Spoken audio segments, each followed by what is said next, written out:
Oh, Ukrainian people never give up. I'm telling you, I can see that in the eyes of my own children, in the eyes of those children at Ukrainian schools.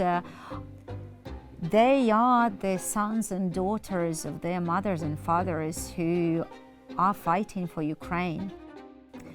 There are hundreds and thousands of cases of the children trying to rebuild hope, trying to aspire again. And what is most hard for them is trying to dream again.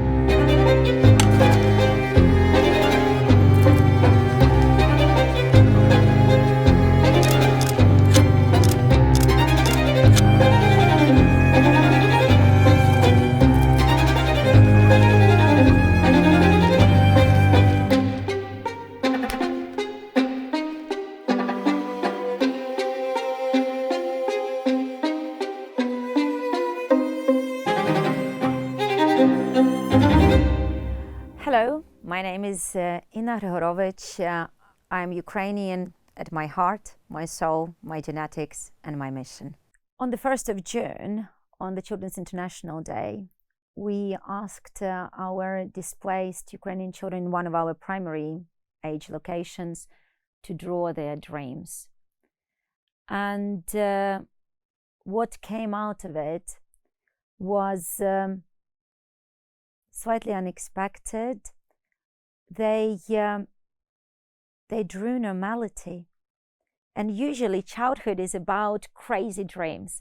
Childhood is about pink flamingos on the candy floss, on the candy and cotton floss clouds, and thinking of being an astronaut, etc. Our children drew lots of hugs, lots of their friends. They drew their pets because they had to leave them behind in Ukraine. They couldn't bring them with them. They drew their family members, all their family together. They drew their homes. We had one boy, for example, who flipped his picture when we asked them to share what they had drawn, and others were sharing that there was one girl, she wanted to be a ballerina, and someone drew a pet they want to have. And he all of a sudden went very quiet, and he said, I must have misunderstood the question. I've drawn something wrong. And we said, no, it's fine, still show us your picture. And when he flipped it back to the front, it was his home. All he wanted, all he's dreaming of, is to be back to his home and back to his normal life before the full-scale invasion. And when we put all those dreams together, they speak beyond words. It's just the normal world these children want to live in. Be with their family, have their home, go to school, have friends, have a pet, and just enjoy and dream. But the absence of all of this, all these basics have been mercilessly taken away from them. They cannot dream beyond this. They cannot think of what life could be. It's emptiness, because the foundations of your childhood have been taken away. And that shocks us adults, because quite often we take things for granted, and we can see how children tell us what actually matters. They tell the world what actually matters. What we saw at the very beginning of the full-scale invasion was that people would straight away ask the Ukrainians where you are from, thinking that if they were from Eastern Ukraine, they've suffered more. If they were from Bucha and Pain,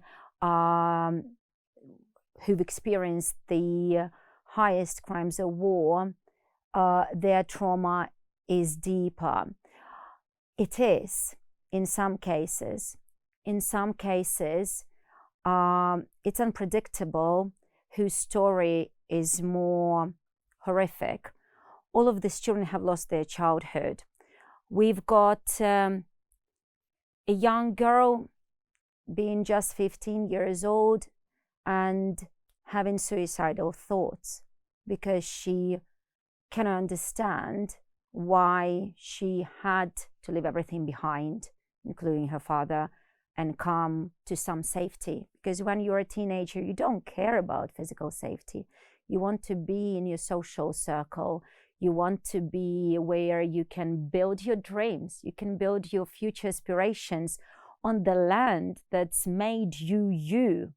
And then it all stops. You're kind of physically safe, but among strangers, among everything unknown. So she didn't want to live anymore. A 15-year-old, full of life. My deepest thoughts go to a mother and a boy whose husband and father was a soldier. So he was called in to the front line from the first days of the full-scale invasion, first sending them to the border and sending them to safety. And a year and a half later, he went missing. And the hope in the heart of that woman was still burning, hoping that they'll get the message, they'll get a call from him, he'll be alive. And then weeks after she's found out that her husband has given his life for the safety of Ukraine, for the future of Ukraine, she still couldn't tell her son. She still couldn't find the courage of telling her most loved person in life that they're now a family of two. And will they ever be able to recover from that? The trauma will not go away. But what we can do, we can help this family not lose hope, not lose hope in the world, not lose hope that what their husband has been fighting for will be there, that Ukraine will be a state in its constitutional borders, and that her son will return to the land his father has died for.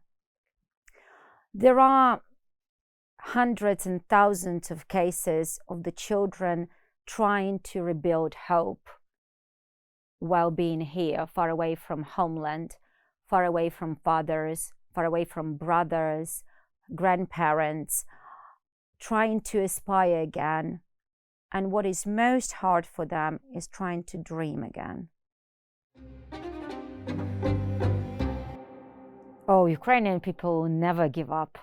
I'm telling you, I can see that in the eyes of my own children, in the eyes of those children at Ukrainian schools. They are the sons and daughters of their mothers and fathers who are fighting for Ukraine. They're grandsons and granddaughters of the grandparents and the previous generations who've been fighting for Ukraine to be on the political map of the world. They are the children of those who are fighting for humanity and democracy. There is such a strong stand and resilience in the Ukrainian gene, but also the unity that we have, this strive to be together beyond your just family circle, beyond your friends, but as a community, strong, fearless. This will never allow us to give up.